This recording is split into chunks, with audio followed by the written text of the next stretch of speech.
Os sonhos da Sra. White.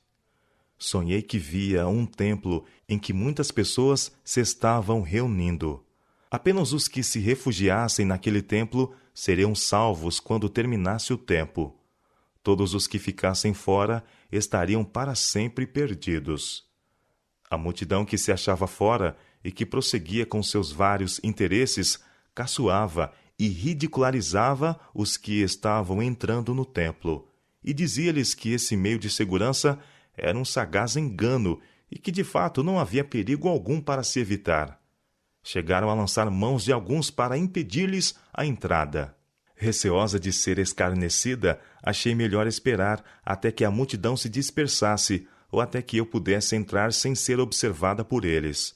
Mas o número aumentava em vez de diminuir, e receando ficar muito atrasada, saí apressadamente de casa e atravessei a multidão.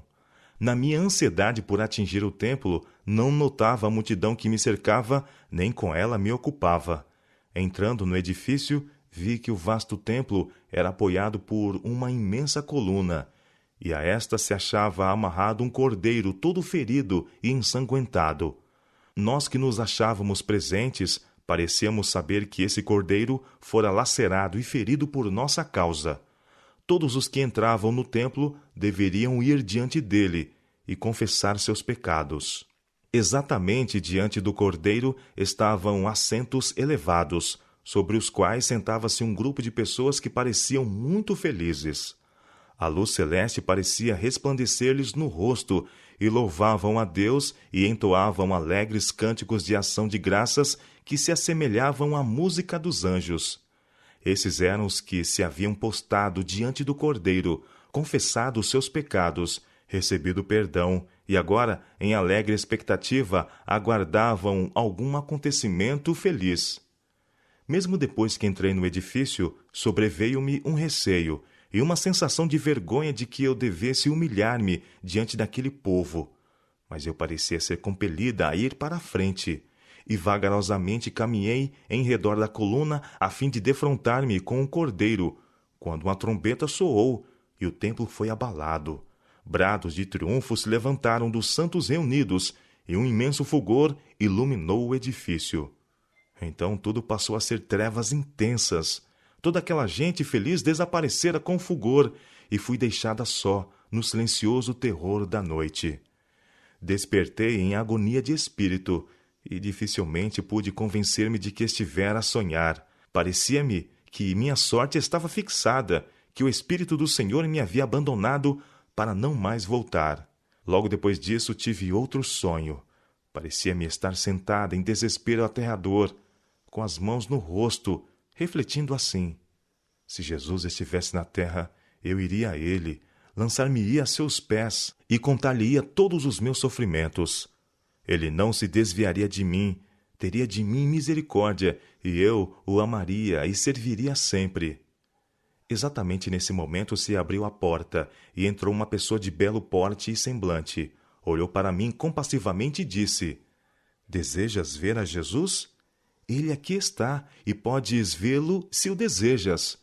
Toma tudo o que possuis e segue-me. Ouvi isso com indizível alegria, e contentemente ajuntei todas as minhas pequenas posses, e toda a ninharia que como tesouro eu guardava, e segui meu guia. Ele me conduziu a uma escada íngreme e aparentemente frágil. Começando a subir os degraus, aconselhou-me a conservar o olhar fixo para cima, a fim de que não me atordoasse e caísse. Muitos outros que estavam fazendo essa íngreme ascensão caíam antes de galgar o cimo. Finalmente atingimos o último degrau e paramos diante de uma porta. Ali, meu guia me informou que eu devia deixar todas as coisas que trouxera. Alegremente as depus. Então ele abriu a porta e mandou-me entrar. Em um instante me achei diante de Jesus. Não havia errar quanto àquele belo semblante. Aquela expressão de benevolência e majestade não poderia pertencer a nenhum outro. Quando seu olhar passou sobre mim, vi logo que ele estava familiarizado com todos os acontecimentos de minha vida e todos os meus íntimos pensamentos e sentimentos.